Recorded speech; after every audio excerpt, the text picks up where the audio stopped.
the 4 years that I hunted with you have been the least lucky years of my life. Everything has come from super hard work. Totally. And so, yeah, tell one of the stories of like the first time you took a shot at an animal. Oh, that was brutal. And I say took a shot because you know where this is going. Yeah, absolutely. No, Tyler had guided me into this area, and I had a shot at a buck, probably at 250 yards, I would say. It was first time shooting at an animal. So I was like, just fired up. And so... and you want me to paint the picture real quick? Please do. Yeah, please do. Go ahead. Okay. We had, was this evening or morning? I can't Evening. remember. Evening, Yeah. yep. Oh, yeah.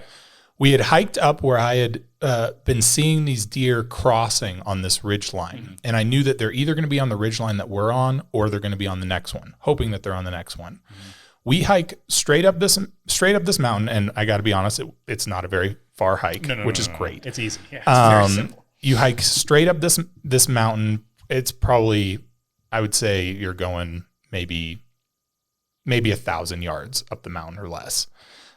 You hike up and you're sitting on this ridge waiting in the evening for the deer to come out. The deer were actually on our ridge at first. Yeah, I remember that.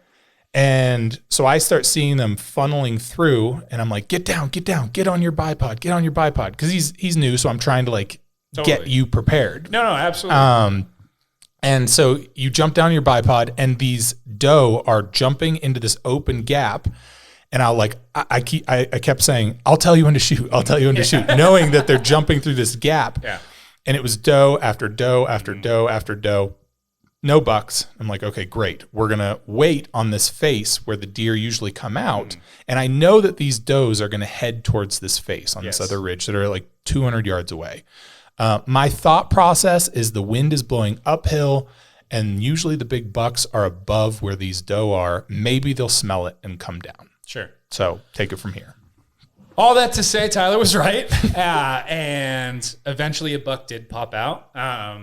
It was 4 years ago. I don't remember the size. A decent one. He was a decent buck. I think buck. he was a big framed 3x3. Cool. Awesome. At that he point, didn't care. At that point, it didn't matter. You still don't care. I was like, no, not at all. not even. As a matter of fact, you said you can have the horns if I shoot one, which is absolutely. Honestly, that's a great mentality. I love what I learned when I moved here pretty quickly is that I love like wild game. Like Tyler, you're a great chef and you would prepare these things for me. And I was like, oh, I need some of this, bro. Like I can't keep mooching off my buddy. Although, can I have some deer this year? Yeah, totally, cool. totally. Thanks. Yeah. Thanks. I helped him process. Are you running out of elk? You know. No, I still got elk. Okay, if you want elk, let me know. Okay, we'll All switch. Right, cool. We'll swap. Sounds good. But anyways, I had this shot lined up perfectly. I'm on my bipod. Tyler's like, let me know when I can make a noise. And I was like, all right, do it. And he goes, meh. And as soon as he does that, I was like, the deer stopped. I didn't even wait more than a second. I just shot.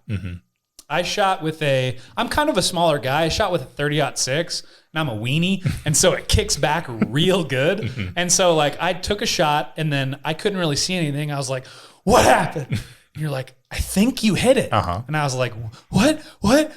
And you're like, I don't know. Like he took off like he was on that ridge. He took off around the ridge. And for hunters who just to paint the shot, the deer jumped straight up with its front legs, back legs still on the ground. Front legs went up and then came down. Usually with a hit, you see the deer kind of jump straight up like that.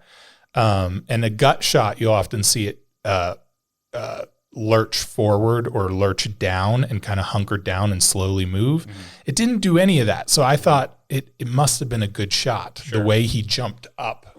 But I don't know. I thought maybe it was a shot through the ribs. Okay, gotcha. So anyways, you said, hey, go check it out. I'm going to stay here and see if I can see anything. I'm running around. The whole time I'm like, please, God, please, God, please, God. Like literally, like, I will do anything. I will give you my firstborn no matter what. Like I just wanted that deer. I went around, looked around, couldn't find it. Couldn't find blood. Then you came around. We were looking. It started to get dark. And then you're like, I found blood. And it was like a couple baby little specks on this rock. We then spent the next few hours into the evening looking around for the deer. And I will say, though, we never found the deer, but about, what do you say, a half an hour, an hour? So I would say after you shot, Yeah. it was less than a half an hour that we were hearing gunshots. Is that what you're saying? Yeah. Yeah, we were hearing gunshots on the other side of the ridge. From where we thought the deer had run. Yes. And there's deer all over the place. So there's gunshots happening. I didn't even think about it until we're at night looking around for this deer. Sure. And it was the only time that I hoped that a road hunter was successful. Well, we went around the ridge and looked down, and we actually saw guys at the bottom of the canyon with flashlights. And I still didn't think about it. I still thought this deer's got to be here somewhere, but maybe it was a gut shot. The blood was red, but it wasn't bubbling, so I immediately knew it wasn't a lung shot. But I was hoping for maybe back liver. Turns out what I think it was is he just nicked the bottom and scared the crap out of that deer. Yeah. But I do think other hunters shot it from a dirt road that we scared this thing from, 8,500 feet, probably down to 6,000 feet. And I think they shot it from the road. Sure. I'm almost positive because we went back the next morning and we looked, I don't know, for a long time. Yeah, we went. I took work off, and I was like, maybe it's dead down there. And it was cold that evening, so I was hoping that maybe we could find it, but no, it was no luck. You're a great friend for going out there with me, and like I said, I hope a road hunter got it. But if you're a road hunter, get out of here, bro. All right, if you're not hiking for your meat, go home. Yeah. I mean, the amount of blood, it was, I think we maybe found 8 specks total, and it was across probably 100 yards. It wasn't. And that was my first experience. So I didn't know what a blood, but now that I've been around people. You've seen blood. Yes. And I'm like, oh yeah, that was nothing. Like you were being really nice to me. Yeah. Well, sometimes, I mean, you never know. Like sometimes there are those situations, especially with elk, where you'll shoot perfect and either fat or fur or something plugs those holes. The bullet didn't expand. It just went right through. And there are those times where you'll see blood like that, but rarely. Most of the time, if you hit it where you need to hit it, you're going to see a river of blood. But like I said, I've had those circumstances. The elk that I shot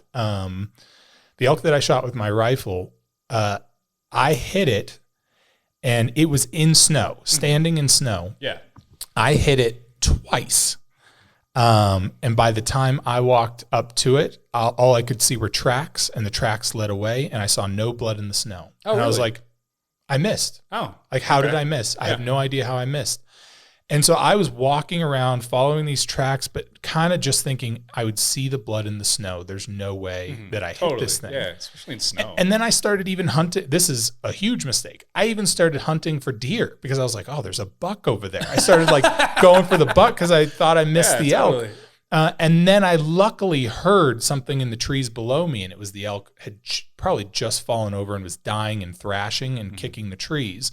And so I was able to go down there and finish it off. But when I opened it up, two bullet holes right through the lungs. Nice. It just must have plugged with fat. So that can happen for hunters out there who are like, oh, I must have missed. I just see a little drop of blood. No, you check it out. And you that's what we did. Do your due diligence is what you're saying. We're due diligence. Yes, exactly.